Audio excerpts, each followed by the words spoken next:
Bonjour et bienvenue dans Corps et âme, le podcast entre terre et ciel pour nourrir la joie de vivre.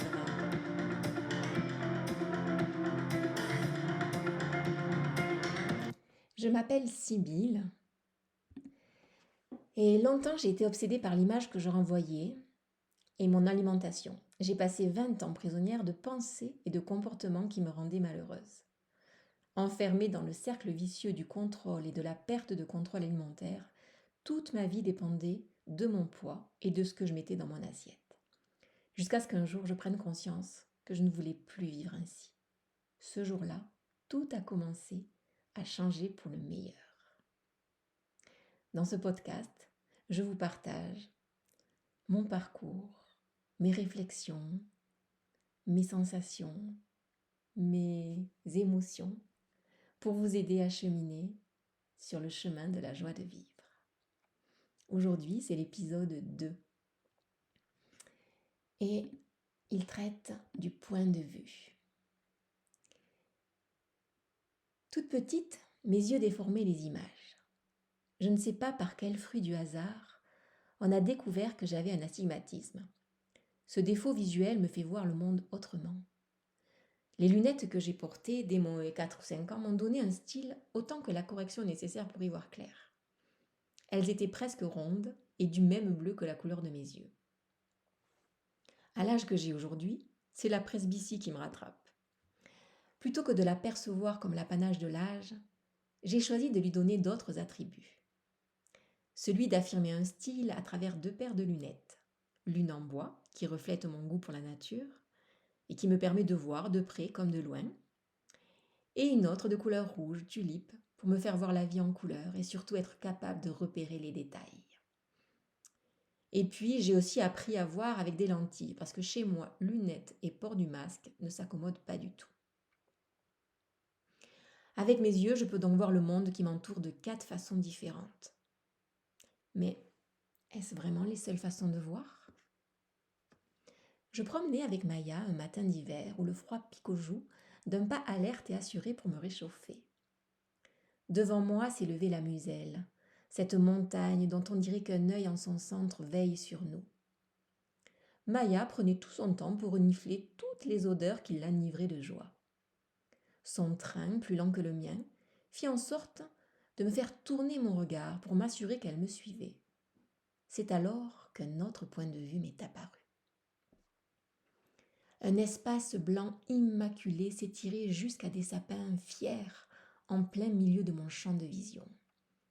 Au-delà, une chaîne montagneuse caressée par la lumière du soleil levant est venue frapper mon cœur de sa beauté pure.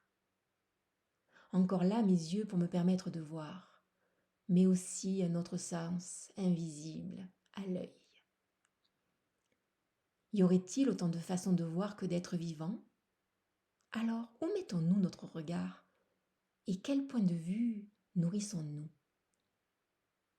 Laissez-moi vous conter une histoire qui est arrivée jusqu'à moi alors que je me posais ces questions. Il était une fois 6 aveugles, instruits et curieux. Ils désiraient pour la première fois rencontrer un éléphant afin de compléter leur savoir. Le premier s'approcha de l'éléphant et alors qu'il glissait contre son flanc vaste et robuste, il s'exclama : « Dieu me bénisse, un éléphant est comme un mur !» Le deuxième, tâtant une défense, s'écria : « Rond, lisse et pointu, selon moi cet éléphant ressemble à une lance. » Le troisième se dirigea vers l'animal, prit la trompe dans ses mains et dit : « Pour moi l'éléphant est comme un gros serpent. »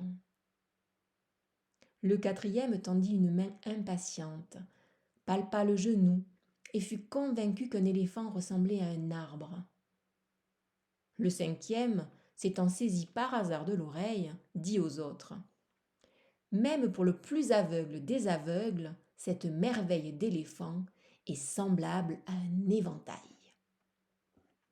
Le sixième chercha à tâtons l'animal et, s'emparant de la queue qui balayait l'air, perçut quelque chose de familier. « Je vois, dit-il, l'éléphant comme... c'est comme une corde. » Après leur découverte, les 6 aveugles se mirent à discuter et à débattre longuement et passionnément.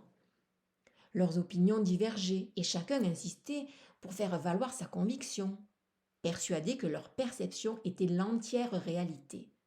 Chacun affirmait son point de vue avec ardeur. Il semblait qu'ils n'arriveraient jamais à s'entendre, lorsqu'un sage qui passait par là fut surpris de cette véhémence et s'avança vers eux. « Qu'est-ce qui vous agite tant » dit-il.